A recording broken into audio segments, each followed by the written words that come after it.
మెయిన్స్లో ఏమేమి పేపర్లు ఉంటాయి, ఎలా ఉంటాయి? సో మెయిన్స్లో GS 1, 2, 3, 4 అనే 4 పేపర్లు జనరల్ స్టడీస్ ఉంటాయండి. ఒక ఎస్ఏ పేపర్ ఉంటుంది. అదేవిధంగా ఆప్షనల్ సబ్జెక్ట్ ఒకటి ఉంటుంది. దానిలో ఉన్న పేపర్లు ఉంటాయి, పేపర్ 1, పేపర్ 2. అదేవిధంగా compulsory English and compulsory regional language paper అనేటువంటిది ఒకటి ఉండటం జరుగుతుంది. సో ఈ విధంగా మెయిన్స్ యొక్క ప్యాటర్న్ ఉంటుందండి. సో వీటన్నిటికీ నేను చెప్పినట్టుగా ముందు బేసిక్ బుక్స్, స్టాండర్డ్ బుక్స్ నుంచి నేను తయారు చేసుకున్న నోట్స్ని తరువుగా చదవడం జరిగింది. చదివిన తర్వాత various institutions, Sarathchandra IAS academy, అదేవిధంగా విజన్ ఐఏఎస్ ఇన్స్టిట్యూట్ మరియు శాంతలక్ష్మి ఐఏఎస్ అకాడమీ, ఈ మూడింటిలో నేను మెయిన్స్ మాక్ టెస్ట్ రాయడం జరిగింది. రాసిన తర్వాత అక్కడ ఉన్నటువంటి ఫ్యాకల్టీ దాన్ని కరెక్షన్ చేయటం, నా మిస్టేక్స్ నేను రియలైజ్ అవ్వడం జరిగింది. తర్వాత ఈ మెయిన్స్ సబ్జెక్టులు మీకు ప్రిలిమ్స్లో ఎంతవరకు ఉపయోగపడతాయి?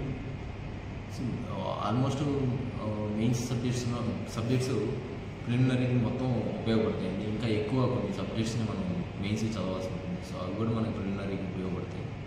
సో ప్రిలిమినరీకి చదివిన book list same book list మెయిన్స్కి కూడా ఉంటుంది.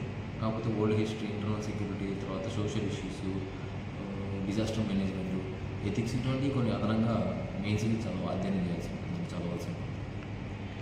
తర్వాత ఇప్పుడు ఈ స్టాండర్డ్ బుక్స్లలో ఇప్పుడు మెయిన్స్ బుక్స్ ఎట్లా స్టాండర్డ్లో కొన్ని ముఖ్యమైనవి చెప్పగలుగుతారు?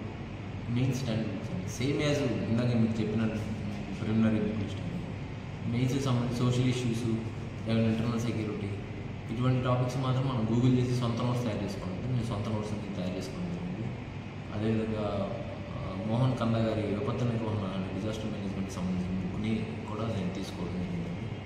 ఇంటర్నల్ సెక్యూరిటీ సంబంధించి మినిస్ట్రీ ఆఫ్ హోమ్ అఫేర్స్ వారి వెబ్సైట్ నుంచి సమాచారాన్ని సేకరించి రాయడం జరిగింది. అంటే మీరు ఈ ఆప్షన్లో ఏం తీసుకున్నారు దీంట్లో? Political science and international relations అండి. పొలిటికల్ సైన్స్, ఇంటర్నేషనల్ రిలేషన్లో ఏమేమి బుక్స్ ప్రధానంగా? నేను ప్రధానంగా సుబ్రారంజన్ మేడం అని ఒక మేడం ఉంటారండి. సో ఆ మేడం యొక్క నోట్స్ని నేను అధ్యయనం చేయడం జరిగింది. సో అదేవిధంగా doctor BR Ambedkar open university books ఉంటాయి. సో ఆ బుక్స్ గురించి కూడా నేను కంటెంట్ తీసుకొని నోట్స్ తయారు చేసుకోవడం జరిగింది.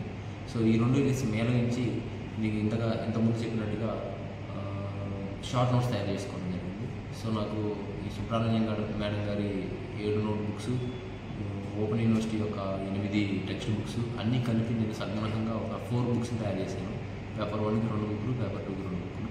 సో ఆ విధంగా నేను షార్ట్ నోట్స్ తయారు చేసుకొని చదవడం జరిగింది. తర్వాత